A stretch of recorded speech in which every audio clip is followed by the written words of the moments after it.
இயேசுவில் அன்புமிக்க சகோதர சகோதரிகளே, அடைக்கல அன்னையின் அன்பு பக்தர்களே, மாதா டிவியின் நேயர்களே, உங்கள் அனைவரையும் இந்த அடைக்கல மாதாவுடைய திருத்தலத்திலிருந்து வாழ்த்து கூறுவதிலே, உங்களுக்காக ஜெபிப்பதிலே மகிழ்ச்சி அடைகின்றேன். இன்றைய திருவழிபாட்டின் வழியாக ஆண்டவராகிய இயேசு கிறிஸ்து நமக்கு சொல்லுகின்ற ஒரு அருமையான வார்த்தைகள், மன உறுதியோடு இருங்கள், அஞ்சாதீர்கள் என்று சொல்கின்றார். நம் ஆண்டவராகிய இயேசு கிறிஸ்து பணியாற்றி மரித்து உயிர்த்து விண்ணகம் சென்றவுடனே அங்கு இருந்தவர்களெல்லாம் இயேசுவை பார்த்து கேட்டார்களாம், நற்செய்தி பணியை ஆரம்பித்தீர்கள், இறையரசை அறிவித்தீர்கள், இப்பொழுது நீங்கள் எல்லாவற்றையும் அப்படியே விட்டுவிட்டு விண்ணகம் வந்து விட்டீர்களே, உலகத்தில் இந்த பணியை யார் நிறைவேற்றுவார்கள் என்று கேட்டார்களாம். அப்பொழுது இயேசு சொன்னார், என்னுடைய சீடர்கள் 12 பேரை நான் நியமித்திருக்கின்றேன். நான் ஆரம்பித்த அந்த பணியை அவர்கள் செய்வார்கள், எனக்கு நம்பிக்கை உண்டு என்று இயேசு சொன்னாராம். உடனே அங்கிருந்தவர் கேட்டார், 12 சீடர்களா? அவர்களை பற்றி தெரியாதா? ஒருவர் உம்மை மறுதளித்தார், ஒருவர் உம்மை காட்டி கொடுத்தார், இன்னொருவர் நான் பெரியவனா நீ பெரியவனா என்று போட்டி போட்டார்கள், இன்னொரு சீடர் நான் அவரை பார்த்தால்தான் நம்புவேன் என்று சொன்னார்.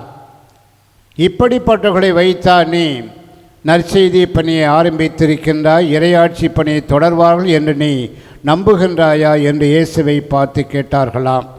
அப்போது இயேசு சொன்னார், எனக்கு நம்பிக்கை உண்டு, இறையாட்சி பணியை தொடர்ந்து ஆற்றுவதற்காக அவர்கள் எனக்கு துணையாக இருப்பார்கள் என்று சொன்னாராம். ஆம், அன்பார்ந்த சகோதர சகோதரிகளே, 12 சீடர்களை அடித்தளமாக கொண்டு அமைக்கப்பட்ட இந்த திருச்சபையானது கடந்த 2000 ஆண்டுகளாக ஆலம்பரம் போன்று தழைத்து வளர்ந்து செழித்து இருப்பதை நாம் பார்க்கலாம். ஆனால் இந்த 2000 ஆண்டுகளிலே திருச்சபையில் ஏற்பட்ட துன்பங்கள், துயரங்கள், வேதனைகள், பிரச்சனைகள் எண்ணிலடங்காதவையாக இருக்கின்றன. இயேசு உயர்த்த 3 நூற்றாண்டுகளாக திருச்சபையிலே ஏகப்பட்ட விரோதிகள், கொமிசியன் என்ற மன்னன், ரோமை பேரரசர்கள், நீரோ என்ற மன்னன், இவர்களையெல்லாம் கிறிஸ்தவ மக்களை வாட்டி வதைத்தான். கொடிய மிருகங்களுக்கு இரையாக போட்டான். தலையை வெட்டு அவர்களை சாகடித்தான். நெருப்பிலே கொளுத்தினான். கொதிக்கின்ற எண்ணெயிலே தூக்கி போட்டார்கள். இப்படியாக பலவிதமான சித்திரவதைகளை செய்து கொடுமைப்படுத்தினார்கள். ஆனால் இருந்தாலும் அந்த சீடர்கள் அனைவரும் இயேசுவுக்கு சாட்சிகளாக இந்த உலகத்திலே வாழ்ந்தார்கள் என்பதை இன்று நாம் வாசிக்க கேட்கின்றோம். ஆண்டவராகிய இயேசு கிறிஸ்து அவர்களுக்கு துணையாக இருக்கின்றார், உடன் துணையாக இருக்கின்றார். துன்பங்களின் வழியாகத்தான் கிறிஸ்துவ மறையானது வளர்ந்ததை நாம் பார்க்கலாம்.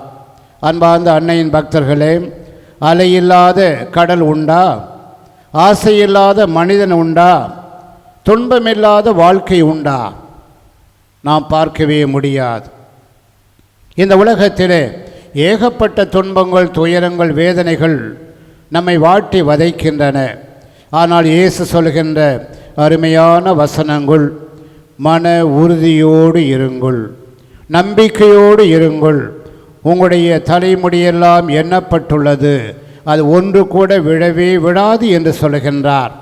ஆம், அன்பார்ந்த சகோதர சகோதரிகளே, வானத்திலே சூரியன் பயங்கரமாக பிரகாசிக்கின்றது.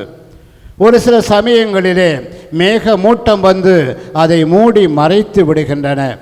அதனால் சூரியன் அழிந்து போவதில்லை. சற்று நேரத்திலே அந்த மேகக்கூட்டம் மறைந்து சென்றவுடனே, அகன்று சென்றவுடனே மீண்டும் அந்த கதிரவனானது பிரகாசிப்பதை நாம் பார்க்கலாம்.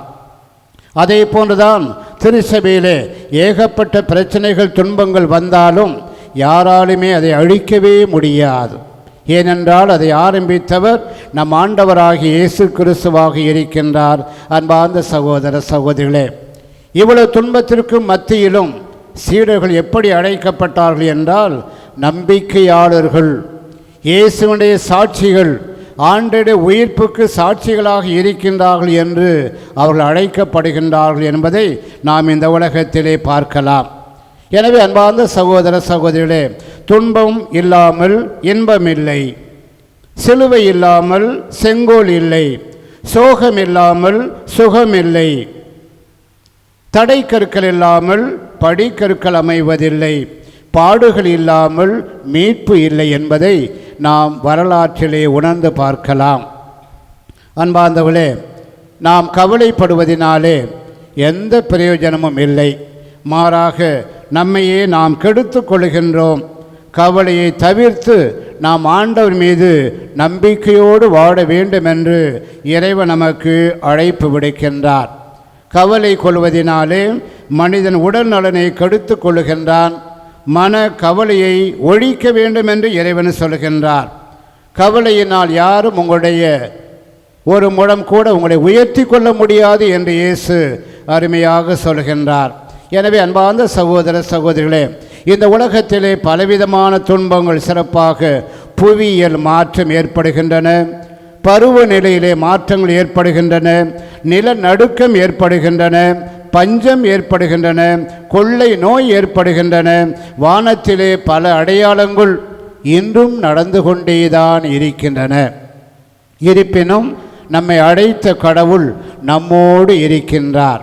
எனவே தைரியமாக இருங்கள், உறுதியோடு இருங்கள், எல்லாவற்றையும் மன உறுதியோடு எதிர்கொள்ளுங்கள் என்று நம் ஆண்டவராகிய இயேசு கிறிஸ்து நம்மை அழைக்கின்றார். அதே சமயத்திலே நம் ஆண்டவராகிய இயேசு கிறிஸ்து லூக்கா நற்செய்தியிலே 21ஆம் அதிகாரம் 34ஆம் வசனத்திலே நாம் வாசிக்கின்றோம், உங்களுடைய உள்ளங்கள் குடி வெறியினாலும் களியாட்டத்தாலும் இவ்வுலக வாழ்க்கைக்குரிய கவலையினாலும் மந்தமடையாதபடி எச்சரிக்கையாக இருங்கள் என்று சொல்கின்றார். எனவே நாம் அனைவரும் எச்சரிக்கையோடு இருக்க வேண்டும், விழிப்பாக இருக்க வேண்டும், ஆயத்தமாக இருக்க வேண்டும். உங்களுக்கு வருகின்ற துன்பங்களை எண்ணி துவண்டு போவாதீர்கள், தோல்விகளை கண்டு பயந்து போவாதீர்கள். ஏனென்றால் உங்களை அழைத்த கடவுள் உங்களோடு இருக்கின்றார். நம்மை அழைத்த இறைவன் நம்மோடு இருக்கின்றார் என்று சொல்கின்றார்.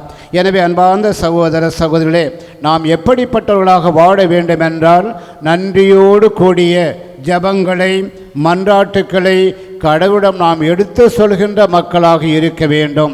மன உறுதியும் தைரியமும் நம்பிக்கையும் இருந்தால் நம்மை யாராலுமே எதுவுமே செய்ய முடியாது. எனவே இன்றைய நற்செய்தியின் வழியாக இயேசு ஆண்டவர் நம் எல்லாரையும் பார்த்து இதைத்தான் சொல்கின்றார், என் மீது நம்பிக்கை கொண்டிருங்கள், மன உறுதியோடு இருங்கள், விசுவாசத்தோடு இருங்கள், உங்களை யாருமே எதுவுமே செய்ய முடியாது என்று சொல்கின்றார். எனவே இந்த திருப்பலியை நாம் ஆண்டவரை பார்த்து மன்றாடுவோம். இறைவா, நாங்கள் அனைவரும் நம்பிக்கையிலே தளராது வாழ வேண்டும், விசுவாசத்திலே உறுதியாக வாழ வேண்டும், உயிர்த்த உம்மோடு நாங்கள் கடைசி வரை நிலைத்திருக்க வேண்டிய வரம் தாரும் என்று நம்பிக்கையோடு ஜெபிப்போம். இறை ஆசீரை பெறுவோம். ஆமென்.